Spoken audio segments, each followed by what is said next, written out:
A Qualicorp acredita que tudo isso vai passar. Mas enquanto não passa, investimos mais de 14 milhões para ajudar o Brasil a combater a pandemia. No Rio e em São Paulo, a Qualicorp se associou a grandes empresas para entregar 345 leitos ao sistema público de saúde. Milhares de vidas estão sendo salvas. Juntos, daremos a volta por cima.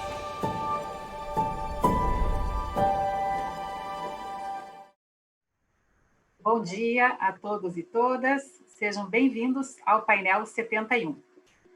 Eu sou a Luciane Trípia e vou mediar esse painel que tratará sobre questões jurídicas dos negócios, investimentos e Agenda 2030.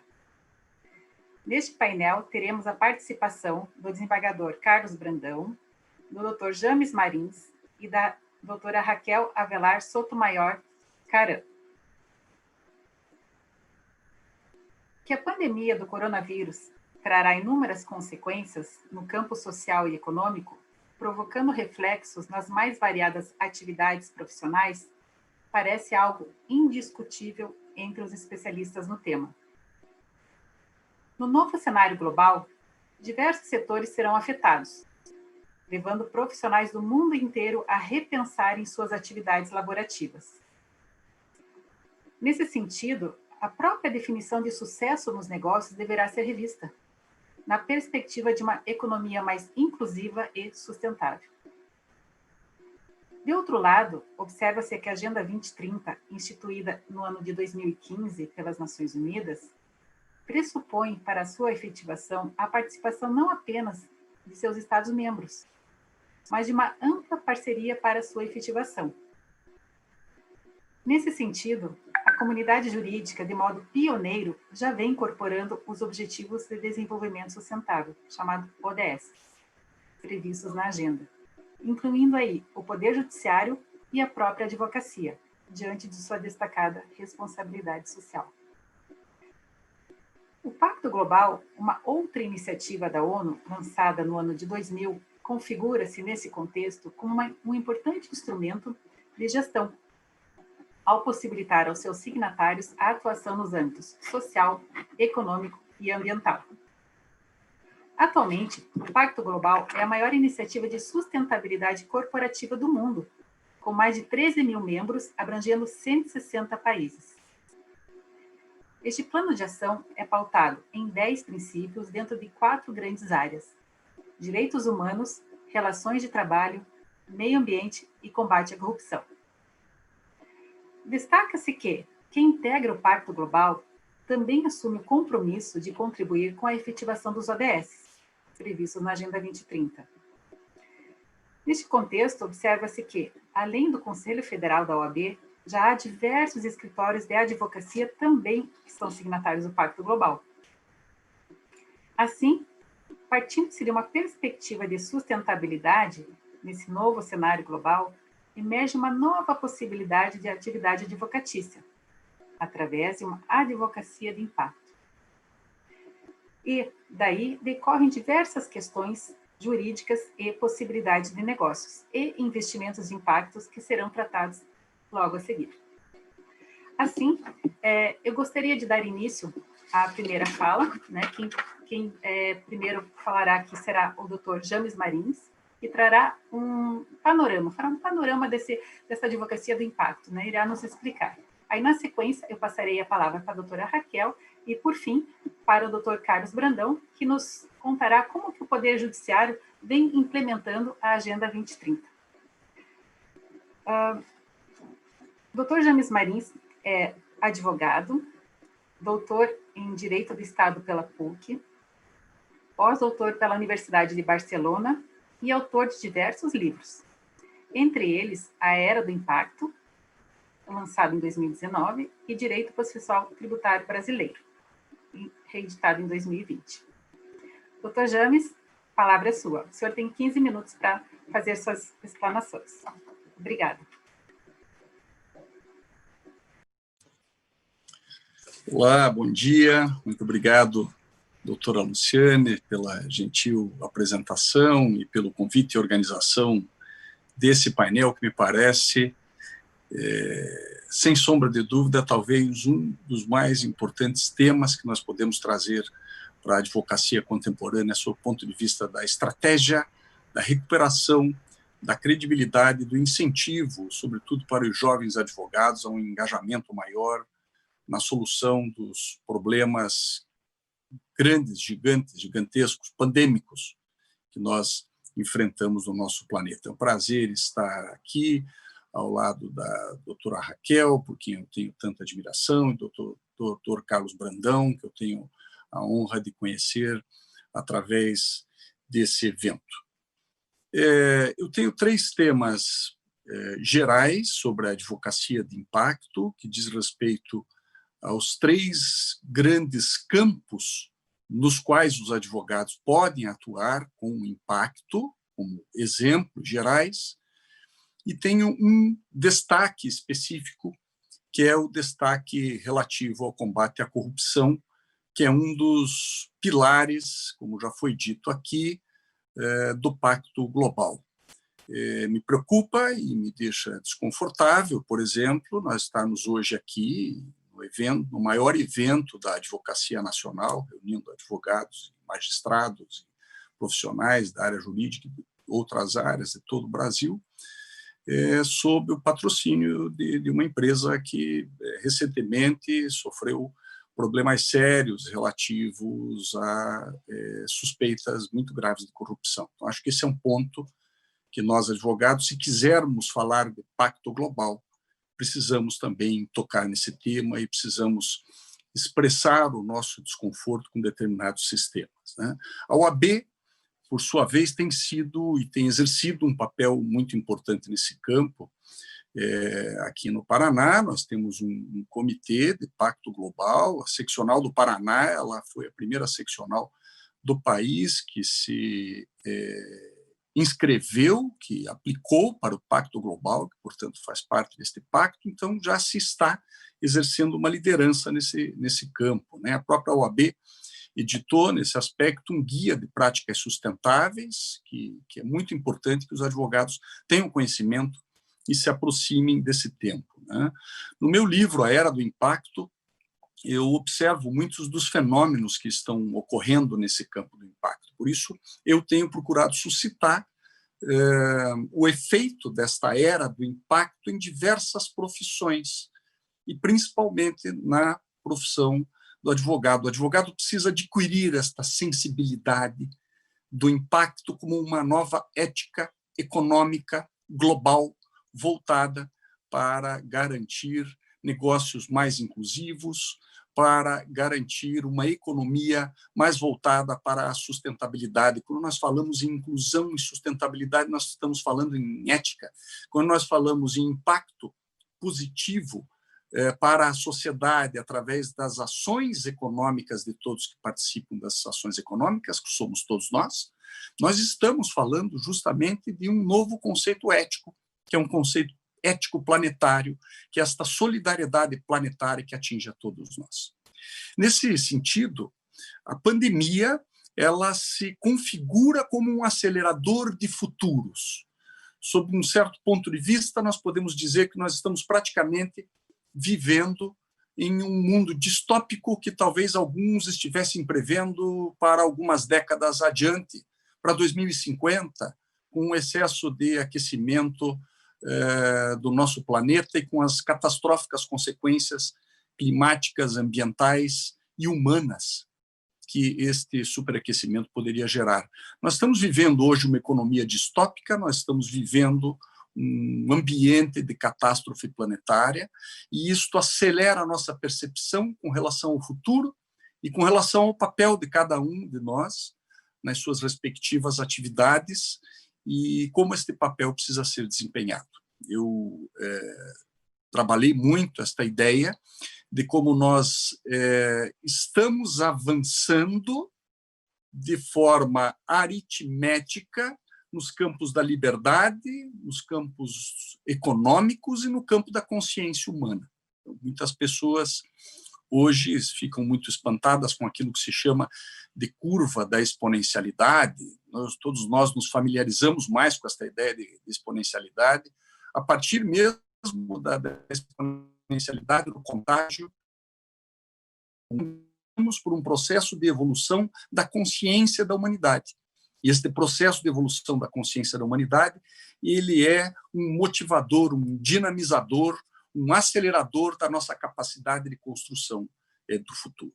E os advogados, como eu já disse, são figuras qualificadas nesse processo.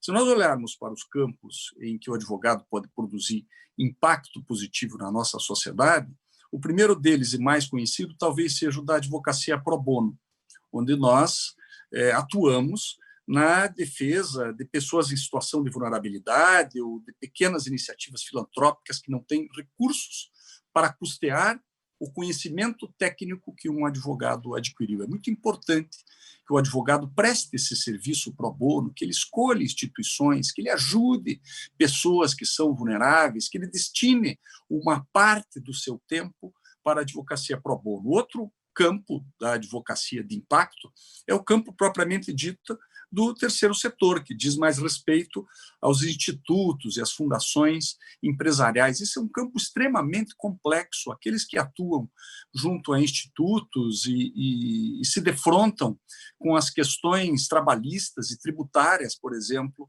de institutos e fundações, percebem que existe uma complexidade enorme, porque o terceiro setor tem características que o diferenciam muito do segundo setor.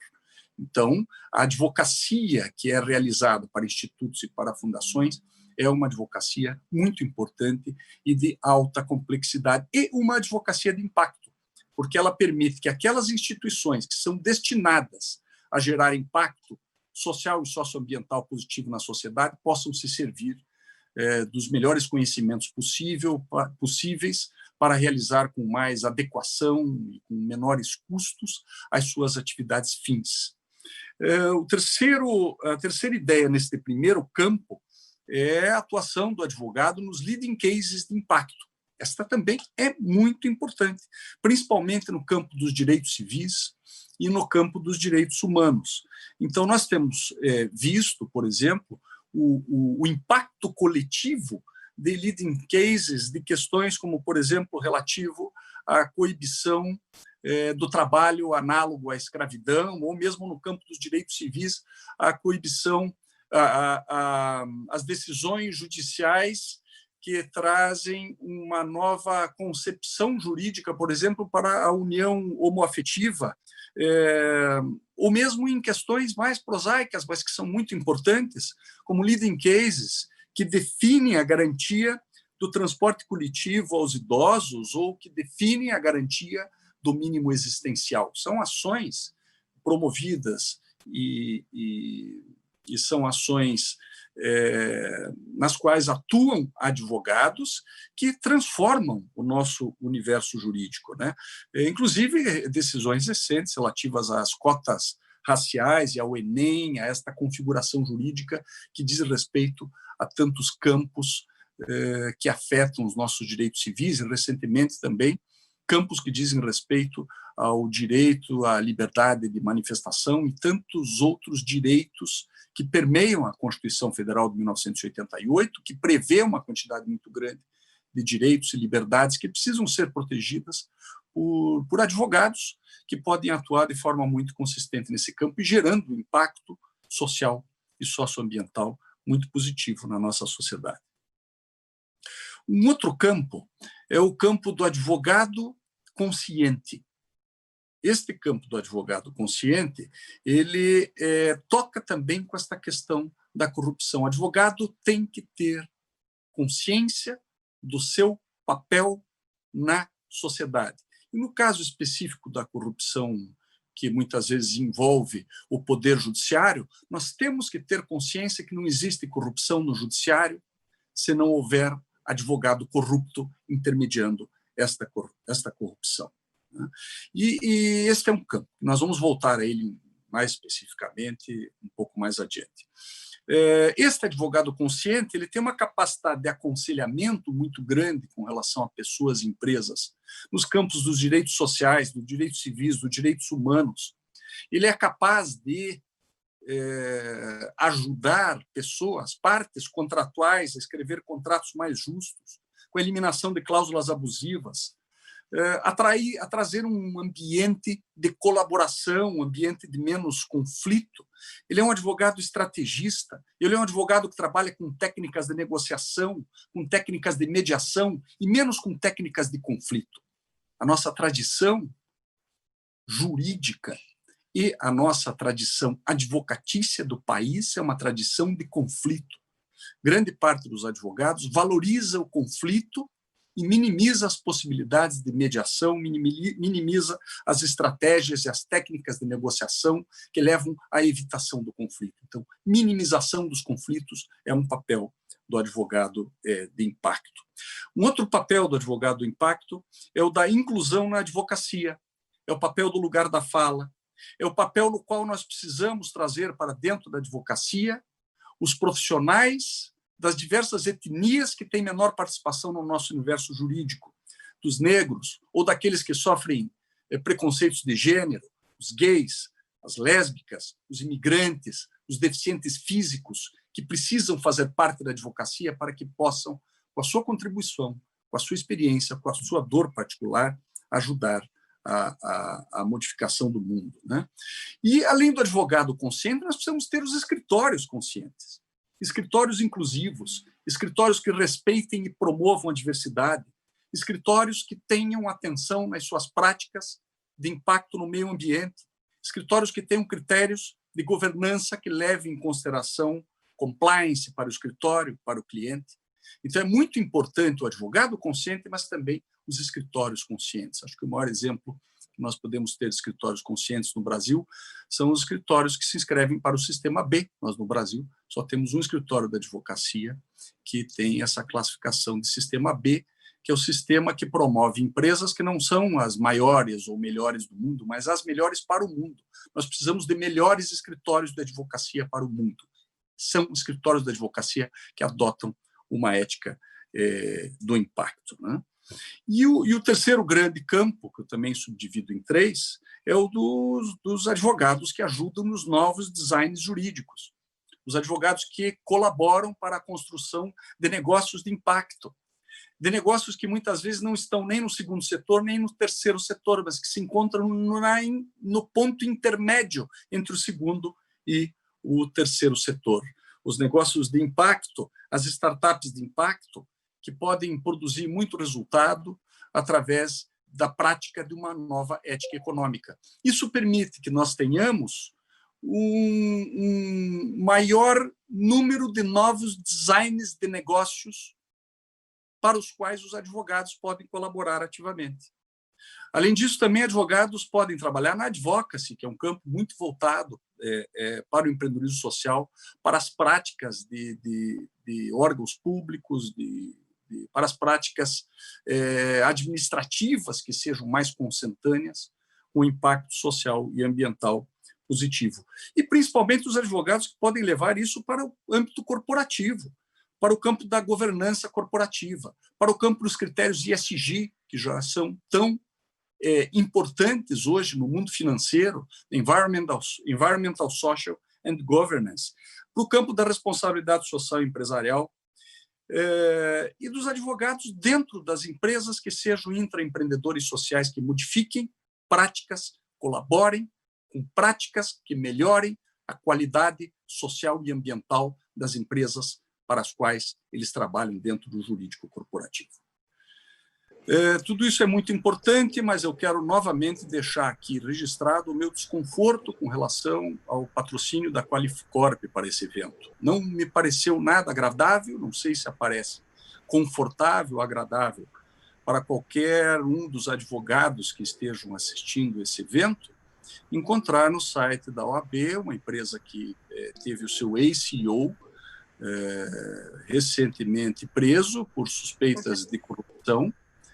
E eu quero expressar aqui o meu desconforto com isso. Nós não podemos deixar que os advogados passem indenes a este problema de corrupção extensiva e sistêmica. E precisamos expressar o nosso desconforto com um evento patrocinado por uma empresa com suspeitas tão fortes de corrupção. meu tempo já acabou, eu gostaria de poder falar mais, mas o espaço é dos outros colegas que estão aqui. Muito obrigado, doutora Luciane e demais colegas. Foi ótimo, doutor James, muito obrigada. É muito bom ouvi-lo. Você trouxe esse aspecto esse movimento massivo transformador que reflete numa evolução consciencial, né, que, por sua vez, nos coloca a novas possibilidades de ser e estar no mundo, né? E daí decorre que advogados conscientes, né, encontram novos espaços de atuação. Em razão do tempo, eu já vou passar a palavra, então, para a doutora Raquel, antes fazendo uma breve explanação do currículo dela. Então, doutora Raquel, seja bem-vinda. O currículo da doutora Raquel, ela é advogada, com dupla titulação de LLM da Universidade Hamburg, na Alemanha, e de Erasmus Universidade de Rotterdam, da Holanda, pelo programa European Master in Law and Economics, coordenadora do grupo jurídico B, do Sistema B Brasil, e integrante do Comitê da Estratégia Nacional de Investimentos e Negócios de Impacto, do Ministério da Economia. Doutora Raquel, a senhora tem 15 minutos para fazer a sua fala. Obrigada. Obrigada, doutora Luciane. Um prazer estar aqui com todos, doutor James, doutor Carlos e os colegas que nos assistem. Eu vou pedir licença para compartilhar uma tela. Eu separei, trazendo um recorte econômico da questão da Agenda 2030 e das questões que o próprio doutor James trouxe. Eu quero colocar 5 pontos, provocar os nossos colegas e trazer algumas reflexões em discussões nacionais e internacionais das quais participo. Então, a minha proposta hoje é a gente olhar para a iniciativa privada como protagonista da Agenda 2030, que conceitos chaves nós precisamos desafiar no direito brasileiro para que isso aconteça. Vou falar de uma ferramenta específica de mensuração de impacto voltada já para a identificação das ODS, das atividades. Vou falar um pouco do grupo jurídico B, para que eventuais advogados interessados possam também conhecer essa iniciativa, e vou também falar, no fim, sobre a ODS 16, vinculada com o que o Dr. James trouxe também, sobre essa reflexão sobre a corrupção. Então, a Agenda 2030, ela traz aqui os Objetivos de Desenvolvimento Sustentável, e ela nos dá o prazo para alcançá-los até 2030. É um prazo curto e é uma agenda extensa, absolutamente necessária, e que vai demandar investimentos importantes. Nós temos que partir do pressuposto que apenas a filantropia ou somente ações governamentais não serão suficientes para realizar os objetivos no prazo que a gente precisa. E aí, a proposta é que as empresas, todas as empresas, se identifiquem como parte dessas soluções, de forma que a iniciativa privada passe a criar bens públicos, sociais e ambientais. Essa é a primeira provocação. Essa provocação se desdobra no direito societário. Essa é uma discussão muito presente hoje e provocada por inúmeros movimentos, inclusive no Manifesto de Davos do ano passado, foi a pergunta: qual é o melhor interesse da companhia? Ao que uma empresa deve se dedicar? E aí a gente vai de uma tentativa de evolução sistêmica que parte do que seria a maximização do valor para o acionista, shareholder maximization primacy, para olhar para a empresa como uma agregadora de valor para o stakeholder. E quem é o stakeholder? São todos aqueles que participam daquela atividade, são direta ou indiretamente afetados por uma atividade econômica. Então, são os trabalhadores, a comunidade local, os aposentados daquela empresa, eventualmente, o meio ambiente, os recursos utilizados por ela, os fornecedores, a cadeia de fornecedor. Então, a gente olha agora para o melhor interesse da companhia e tenta que uma evolução sistêmica ocorra para que ela impacte positivamente e seja reconhecida como uma alavanca econômica que pode trazer soluções. Nós temos isso no direito brasileiro muito, até de forma pioneira, na lei das SAs, em que o artigo 116 e o artigo 154 falam da função social da empresa. Isso foi, na época, e é até hoje, referência para um olhar diferente e inovador para o papel da empresa na economia. O que acontece, no entanto, é que esses dois artigos eles estão soltos dentro de um arcabouço jurídico que olha para a atividade ou para o impacto a partir da perspectiva do dano. Então, quando nós estamos falando de impacto positivo, nós não estamos falando de mitigar danos, nós estamos falando em buscar geração de benefícios, de bens públicos, de preservação ambiental, regeneração ambiental. E aí eu trago aqui um quadro comparativo de aonde, num espectro entre distribuição de lucro, ou seja, o chamado setor 2,5, porque ele não é o terceiro setor e ele não é exatamente o segundo setor, em que a gente começa a congregar lucro, sim, que precisa ser e é fundamental para a atividade econômica, mas também com uma geração de impacto positivo, um retorno para a sociedade, para o meio ambiente. E aí eu destaco aqui os 3 itens em vermelho, que o negócio de impacto, e aquele IBM ali é Impact Business Model, ele pode ser um negócio que foi desenvolvido para encontrar uma solução para um problema social ambiental. O produto final dele pode ser essa solução, e tantas startups tecnológicas e sociais se dedicam a encontrar soluções de mercado para problemas sociais e ambientais. Então, ele pode ser mas ele também pode ser, e aí faço referência ao item que está abaixo, podem ser negócios que buscam impacto em sua cadeia produtiva. E aí nós podemos incluir todos os negócios do país. No último levantamento do Banco Mundial, estávamos falando de 125 milhões de empresas. E as 125 milhões de empresas podem ser parte das soluções dos nossos problemas sociais e ambientais, quando agregado de forma agregado à sua cadeia produtiva. E do lado do modelo de impacto tem o chamado negócios sociais, o modelo Yunus, também referência na matéria, em que a distribuição do lucro ela é um pouco limitada. Então, a gente pode ter máxima distribuição de lucro, máximo impacto ou impacto na cadeia, e ainda lucro com alguma limitação na distribuição no formato dos modelos sociais. Eu, pessoalmente, e já engajada no tema há alguns anos, eu vejo que existe uma mudança de paradigma irreversível sobre o papel da empresa e, principalmente, o papel da empresa na retomada econômica agora pós-pandemia que nós estamos vivendo. Espero que essa conversa toda hoje possa ser algo que no futuro seja regra e não novidade para nós. E aí eu trago para os colegas o desafio de uma lógica jurídico-econômica instalada no nosso direito como um todo. Então, quando a gente fala de impacto, e mesmo eu tendo destacado aqueles 2 artigos da Lei das SAs, o impacto ele é tratado na lei sob o aspecto do dano. Então, a empresa ela simplesmente não pode gerar um impacto negativo. E aí a gente está falando de dano ambiental, dano ao trabalhador, dano ao consumidor, e é nessa lógica jurídica que a atividade econômica se realiza. Ocorre, no entanto, que a neutralização do impacto negativo, ela não significa gerar um impacto positivo. Porque uma empresa que simplesmente não gera nenhum dano, ela tem dentro de si e da sua própria atividade externalidades negativas, que ela não está internalizando, não está tratando, e que o direito não endereça, né?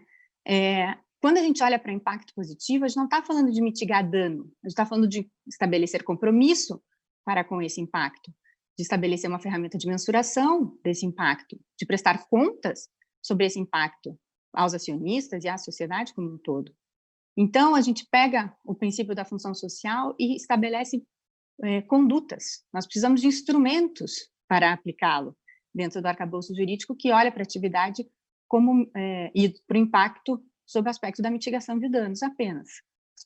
E, nesse sentido, o Dr. James fez referência ao movimento de empresas B. O movimento de empresas B, ele é uma organização, o Sistema B no Brasil e o BILAB nos Estados Unidos, é uma organização que certifica empresas que aplicam à sua atividade uma mensuração de impacto, alcançam um score mínimo e se submetem a uma auditoria. As empresas que fazem isso, as empresas B, ganham um selo e são reconhecidas pela geração de impacto positivo atrelado à sua atividade. O B-Impact Assessment, que é essa ferramenta de mensuração de impacto, em conjunto com o Pacto Global, criou uma ferramenta de mensuração e reporte aliado às ODS. Então, não só apenas para que uma empresa veja qual é o impacto que ela potencialmente gera ou busca em termos positivos, mas também como que ela está se colocando na realização da Agenda 2030. Então, eu acho que a gestão das empresas como um todo também precisam de ferramentas e instrumentos para realizar as ODS, se nós temos algum compromisso em entregar um mundo melhor para os nossos filhos e para os nossos netos, né? Dentro dessa discussão, e aí eu acho que tem uma intersecção de terceiro setor, de economia, e a minha formação é análise econômica do direito, então também é um tema que eu gosto de estudar, e eu acho que também tem uma questão muito fundamental, e aí faço coro com o que o doutor James falou sobre o papel do advogado, e aí o papel do advogado como desafiador dessa lógica que olha para a atividade econômica apenas como uma fonte de pagamento de impostos em emprego e renda. Eu acho que a gente tem que desafiar isso. No Sistema B Brasil, existe um grupo jurídico, que é uma comunidade de prática temática, que hoje eu coordeno, e o que a gente faz é estudar quais são essas ferramentas. O que nós, advogados, podemos fazer para melhorar esse ambiente, para dar segurança jurídica para as empresas, para os investidores, para o gestor público. E uma das nossas principais ações tem sido uma qualificação societária específica, que estabelece os elementos mínimos para uma empresa que se destaque e que assuma um compromisso direto com a realização do impacto positivo na sua cadeia. Nos Estados Unidos, já faz 10 anos que o estado de Maryland foi o primeiro a criar a figura das Benefit Corporations. E de lá para cá, 39 estados dos Estados Unidos já adotaram a qualificação societária na sua legislação. A Itália foi o primeiro país a fazer isso fora dos Estados Unidos, depois Colômbia, Argentina, e é uma discussão que acontece em mais de 15 países hoje, inclusive no Brasil. O Grupo Jurídico B participa ativamente dessa discussão, apresentou um anteprojeto, que entrou como uma das ações da Estratégia Nacional de Investimentos e Negócios de Impacto, que é uma estratégia de Estado, não é de governo, e que tem um prazo de 10 anos para ser implementado. Então, isso também está acontecendo na Europa, nos Estados Unidos, Ásia, e a gente tem uma integração muito grande com os outros advogados, colegas engajados nisso. Eu acho que em tempos de pandemia também houve uma aceleração significativa dessa discussão, e a retomada econômica, não vejo como seria possível uma retomada econômica que também não olhasse para a empresa como uma realizadora de possíveis soluções. Especificamente também sobre a advocacia, e aí eu falo tanto da minha experiência pessoal como advogada, quanto participante desses grupos de discussão com advogados do mundo inteiro. Eu gostaria de destacar a ODS 16, que eu acho que é uma das nossas principais responsabilidades, de trazer paz, justiça e instituições eficazes para o mundo como um todo. E eu faço uma reflexão, e aí também trago uma reflexão pessoal, e eu acho que os advogados como um todo, hoje, nesse evento aqui, a gente tem que olhar para os nossos primeiros anos de advocacia e lembrar daquela vontade e mesmo daquela crença de que nós poderíamos mudar o mundo. Eu acho que todo advogado tem uma conexão muito forte com o senso de justiça e que alimenta, e você vai recebendo instrumentos e ferramentas para aplicar na realização de uma justiça, e você vai ler no Estatuto da OAB que o advogado é indispensável para a realização da justiça. Mas eu acho que está na hora da gente olhar para essa justiça sob um espectro muito mais amplo do que simplesmente um processo judicial, uma demanda, né, em varas e tribunais. Que justiça é essa? E eu acho que todos nós podemos encontrar oportunidades de sermos verdadeiramente vetores dessa justiça nas nossas ações, seja no direito no consultivo, no terceiro setor, no pro bono, no direito societário, como está sendo proposto aqui no âmbito dos negócios de impacto. E também a nossa responsabilidade, também fazendo coro com a reflexão do Dr. James, nas relações institucionais, nos nossos órgãos de classe e representação, e o nosso papel individual em cada um, de colocar o desconforto, especificamente no caso do patrocínio desse evento. Isso foi uma questão discutida sobre o nosso painel, porque estamos falando do Pacto Global, mas ele poderia estar discutindo em qualquer outro painel.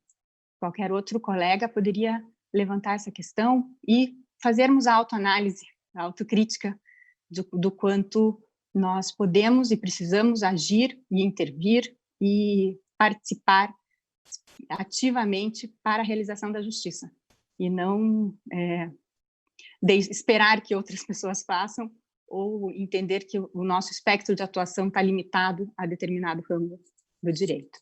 Então, eu fecho com a ODS 16 e fico à disposição dos colegas que tenham interesse em discutir sobre as questões jurídicas dos negócios e investimentos de impacto, do Movimento B, e muito grata pela oportunidade de falar com praticamente os colegas do país inteiro, e parabéns pelo sucesso do evento à OAB Nacional e à ESA. Obrigada.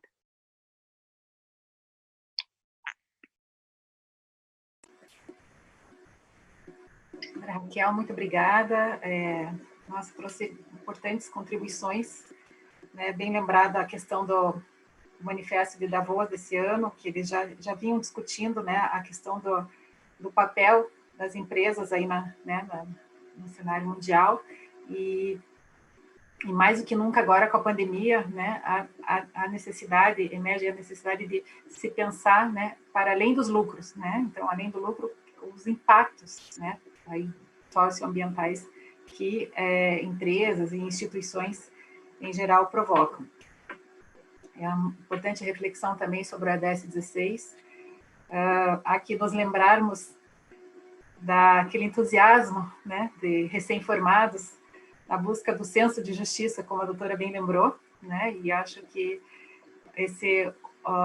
o Sistema B possibilita, através de importantes ferramentas aí para a gente conseguir conciliar, né, eu acho que essa vontade, né, de fazer efetivar a justiça, né, com os possíveis, né, e desejáveis impactos, né, socioambientais.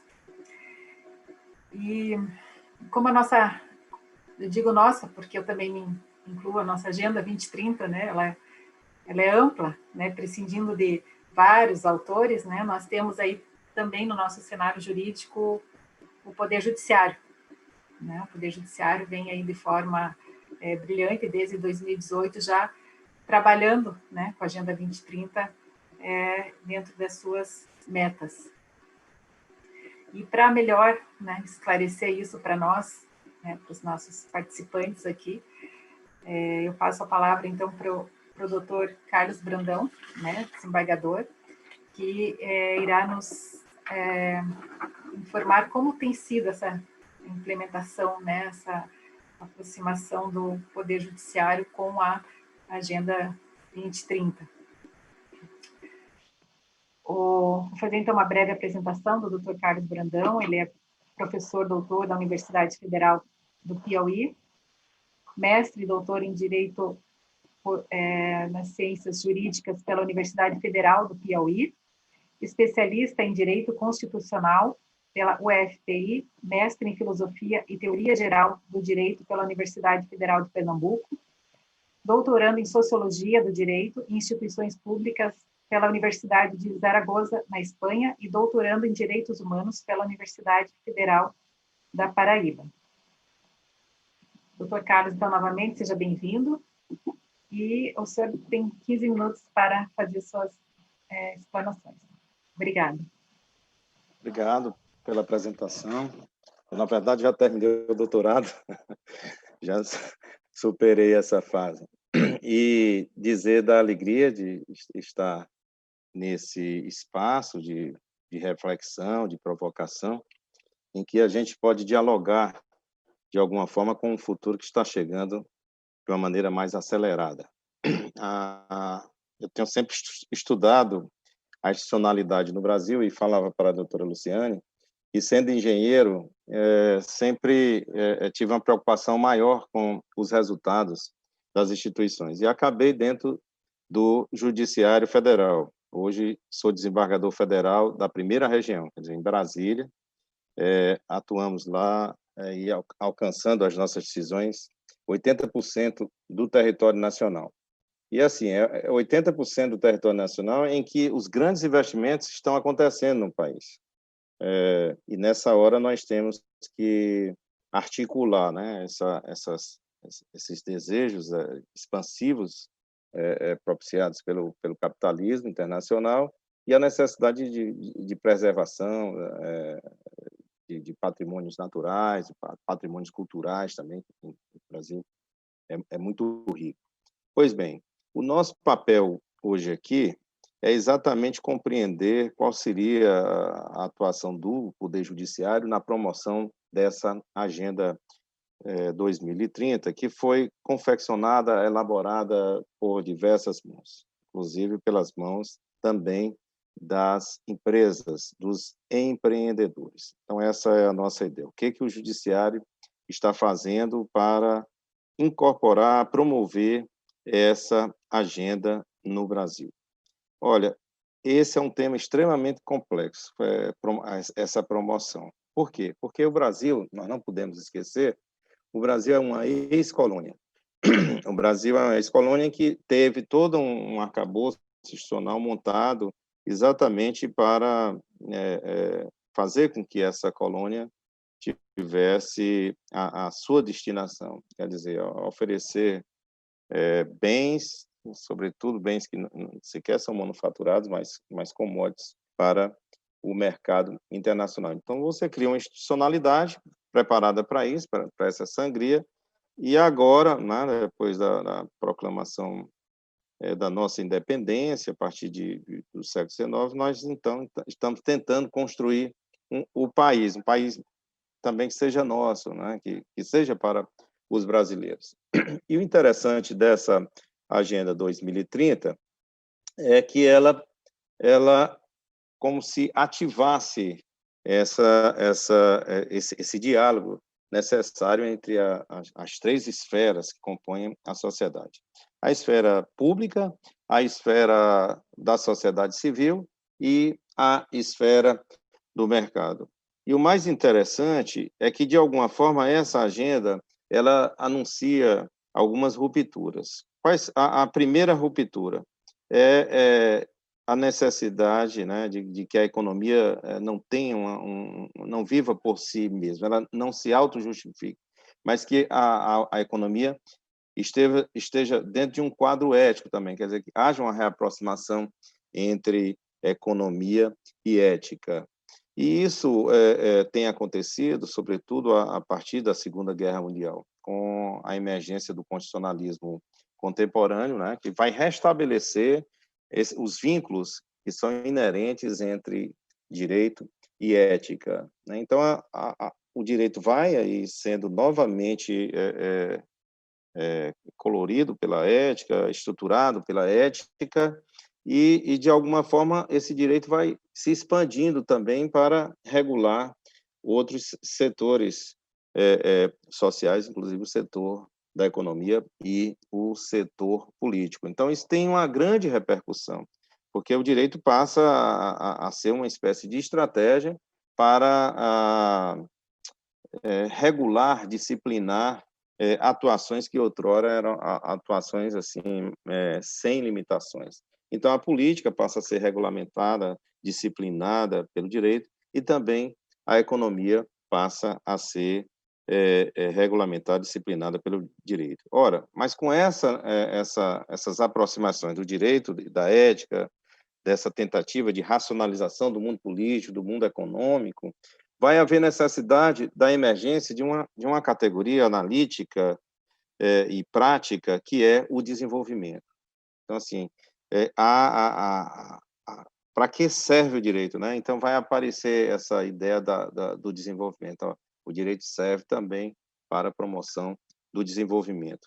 Então, qual é o papel do direito? Qual o papel das instituições na promoção do desenvolvimento? E o que é desenvolvimento? Então, essa vai ser a grande pergunta. Então, todas essas agendas que foram confeccionadas ao longo do século, ao final do século XX e início do século XXI, essas agendas estão convergindo para o tema do desenvolvimento.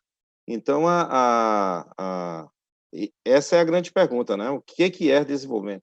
Desenvolvimento só é crescimento econômico, porque em algum momento nós chegamos a pensar o seguinte: vamos aumentar o bolo e depois dividimos esse bolo, né? Vamos aumentar o produto interno bruto e depois dividimos o produto interno bruto. Mas será que desenvolvimento só é economia? É essa a indagação que o nosso mundo tem feito, exatamente diante dessas dores, dessas tragédias que temos sentido ao longo dessa experiência do século XX e do século XXI. Antes que nós aprendemos com as dores, e estamos aprendendo muito nessa pandemia também. Então, assim, será que a vida é só ficar rico ou há dimensões outras da vida, né? Há outro sentido da vida. Então, há uma releitura, uma ressignificação desse tema também do desenvolvimento. O desenvolvimento na sua dimensão ambiental, né, de proteção a esse patrimônio, para que nós possamos entregar para as futuras gerações também, pelo menos da mesma forma como que recebemos. Essa preocupação com o social, né, que todos sejam habilitados a usufruir das riquezas do nosso país também, de compartilhar desses bônus também. E a dimensão cultural, né? O Brasil é um país de muita diversidade. Nós tivemos várias culturas que participaram da formação do país. Então, a identidade nacional é uma espécie de amálgama. Então, nós temos, e isso, de alguma forma, é um patrimônio. Então, como articular esse crescimento econômico com as demais dimensões do desenvolvimento? Então, isso só se dá, e estamos cada vez aprendendo mais, através do diálogo institucional. Ninguém tem a verdade de forma solitária. A verdade sempre é uma construção, e a verdade não como algo formal, como uma métrica da racionalidade formal, matemática, mas a verdade como uma decisão prática, como uma solução para um desafio que se nos é apresentado. Então, houve aí a necessidade desses diálogos institucionais, a necessidade de uma participação de todos também. Por isso é que a Agenda 30 ela é participativa, né? E ela sugere a cooperação de todos para a construção de soluções práticas, né? Então, você imagina no Brasil, uma sociedade extremamente fragmentada, nós entramos com outra lógica de funcionamento das instituições, que é a lógica da articulação, do diálogo, né? de que ninguém é detentor da verdade, ninguém tem um monopólio da última palavra sobre a Constituição, mas que a Constituição é uma vivência, é uma experiência de toda a sociedade. E assim, o mundo hoje aposta muito no consenso, né? Nas soluções negociadas, na mediação. Então, há essa necessidade de diálogos institucionais. O judiciário vai, de alguma forma, percebendo que ele não pode impor de forma unilateral as suas decisões e que ele precisa ouvir, e que ele precisa criar estratégias também processuais para agregar as diversas vozes que compõem os nossos cenários. Essa é a provocação também do nosso tempo, para a revisão da nossa institucionalidade do judiciário. Então, de outra forma, a percepção que há um aspecto de responsabilidade do direito, isto é, o direito ele tem um papel de responder com soluções práticas aos desafios práticos que nos são apresentados. Então, o direito tem essa responsabilidade e as instituições também. Os que me antecederam falaram muito da sua juventude nas universidades, na faculdade de Direito. Então, assim, nós temos uma tradição que é Coimbra, aquela tradição do bacharel, daquele que é formalista, mas só que o nosso tempo é outro, né? Nós temos que responder de modo prático e tentar, de alguma forma, atender a um mundo de diversidade e que também há um aspecto conflitivo nesse mundo, porque no momento que você assegura esse pluralismo, a convivência entre os plurais é sempre uma convivência também conflitiva. Então, essa eu acho, assim, a grande mudança do judiciário que está acontecendo de forma muito rápida. A percepção da necessidade de diálogos, a percepção de que devamos construir novas estratégias processuais montadas no diálogo para o delineamento, para o desenho de soluções práticas. E também estamos incorporando de maneira muito rápida também a tecnologia. E a gente também não pode deixar de ter uma certa preocupação com a tecnologia, porque sabermos o limite da tecnologia, até onde a tecnologia pode substituir nós, seres humanos, né? Tem espaços que da decisão, que são espaços éticos, e que a tecnologia não pode entrar. Perceber que a tecnologia é uma ferramenta de gestão, pode ser uma ferramenta de inteligência da governança do sistema judicial, mas ela não é tudo. Daí a importância de se ouvir sempre o advogado. Eu sou muito favorável sempre a se ouvir o advogado. Então, essa emergência do futuro, né, essa antecipação do futuro, também está nos retomando a necessidade de planejamento. O nosso Poder Judiciário, eu vou falar de forma muito breve aqui, criou uma comissão, o CNJ, e foi o primeiro sistema judicial a fazer isso no mundo, né? Nós fomos pioneiros. Estabelecemos metas para isso, que é a meta 9, e essa incorporação da agenda na institucionalidade judicial. E estamos formando banco de decisões também, jurisprudências, a percepção de necessidade de premiação em relação àqueles tribunais que mais desenvolvem atividades nessa área da Agenda 30. A criação também de conselhos, de comissões, de laboratórios de inteligência, de tecnologia, para possibilitar essa experiência dialógica e possibilitar a formação de bancos de dados e a formação de decisões sobre gestão do nosso sistema. Então, doutora Luciane, eu não sei se eu ainda teria mais tempo, mas fiquei preocupado, que já são 12h13, e não sei se teria mais tempo. Mas são essas as colocações que eu queria apresentar, que o Judiciário tem feito esse esforço, né, de fazer uma revisão, uma própria reforma, né? Agora mesmo à tarde nós vamos resolver casos de Roraima, advogado apresentando 300 mil ações para resolver temas sociais, né? Então, de que forma aquele pedido que ele está fazendo, que é individual, deva ser compatibilizado com os interesses sociais. Então, a necessidade de interligar essas subjetividades à objetividade, aos interesses mais coletivos.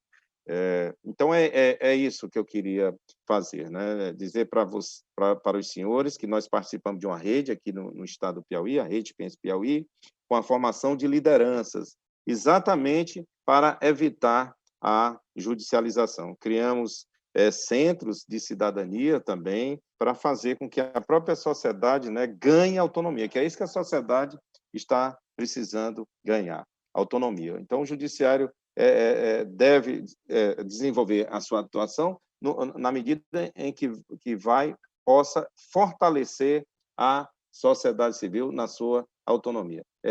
Nesses países periféricos, há sempre relações de dependências que são estimuladas pelos processos políticos. Então, você quebrar essas relações de dependência, isso propiciar o desenvolvimento, né? Você vai ter uma espécie de desenvolvimento para a liberdade, né? Um desenvolvimento que propicie a expansão das liberdades, um desenvolvimento que vai dar às pessoas as capacidades de fazer as suas próprias escolhas, né? Atendendo às suas singularidades. Essa é a ideia que nós estamos defendendo há muitos anos, viu? Eu fui muito sozinho nisso e percebo que cada vez estou com mais pessoas mais próximas. E estamos no Tribunal Regional Federal da Primeira Região, somos da 5ª turma, a turma exatamente que vai interceder nos grandes programas de desenvolvimento econômico do Estado, da logística do país, e estamos lá à disposição de todos para continuarmos esse debate, que é um debate que só está iniciando. E dizer que o judiciário tem essa percepção da sua importância, da sua relevância, mas de que ele não deve ser o dono da palavra. Ele deve simplesmente preservar, guardar o espaço de deliberação, mas que a sua voz não deva prevalecer. E a voz que deva prevalecer é a voz cooperada, construída com a participação de todos. Então, essa é a visão que eu queria passar para os senhores. Temos a meta 9, que determina que façamos isso, temos essa determinação da desjudicialização, temos diversos casos de judicialização, temos aprendido muito com a questão das tragédias, a questão de Mariana, por exemplo, Brumadinho. Olha, um país extremamente fragmentado na sua institucionalidade, com diversos ministérios públicos, diversas defensorias, diversas comarcas, e aí vem uma tragédia que perpassa todas essas municipalidades, 3 estados, e como é que o judiciário vai tendo que dialogar com esses diversos fragmentos e tentando reunir esses fragmentos para construir uma solução que seja consensualizada e que tende, de alguma forma, a atender aos interesses que não são apenas individuais, mas são coletivos. Numa tragédia dessa, não se perde só a casa, não se perde só uma fazenda, mas se perde estruturas de saúde, se perde estruturas de serviços públicos, como de energia elétrica. Então, uma ação individual, ela tem que perceber também as repercussões para o social. Então, doutora Luciane, o nosso abraço a todos e parabéns à Ordem dos Advogados. Estamos aqui convidados gratuitamente e sempre que formos convidados, estaremos participando sem qualquer sentimento repressivo, mas absolutamente de coração livre e também disposto sempre a aprender. Certo. Carlos, muito obrigada, foi importante suas contribuições também, né, trazendo esse outro olhar, né, sobre a questão da aproximação do direito com o desenvolvimento. Isso é muito importante. O senhor comentou que antes sentia-se sozinho dentro dessa temática, mas saiba que há cada vez um movimento maior, né, que vem fazer uma visão mais sistêmica, né, sobre a questão do desenvolvimento, né. Então, acho que esse painel hoje teve esse diferencial, né, por possibilitar reflexões, né. Eu queria, então, aproveitar até já para agradecer, né, aos nossos 3 palestrantes aqui. Os 3 foram brilhantes, né. Eu sou suspeita em falar, eu sou fã da doutora Raquel, doutora James, e agora passei a ser fã também do doutor Carlos, mas, sem dúvida, todos trouxeram elementos para que possamos refletir, né, sobre até o papel da advocacia, o papel do meio, de todo esse ambiente judiciário, né, na efetivação da Agenda 2030. Não poderia deixar de parabenizar também todas as pessoas, né, o Felipe, que está nos apoiando aqui, e todos os demais organizadores do evento, né? Realmente está sendo um sucesso. Nós tivemos a notícia que são mais de 100 mil participantes e penso eu, eu pelo menos me sinto honrada de estar participando do maior evento digital, né, do mundo. Então, feitas essas considerações finais, eu dou por encerrada esse painel e anuncio que, na sequência, logo na sequência, será iniciado o próximo painel. Muito obrigada novamente, doutor James, doutora Raquel e doutor Carlos. Uma ótima tarde a todos.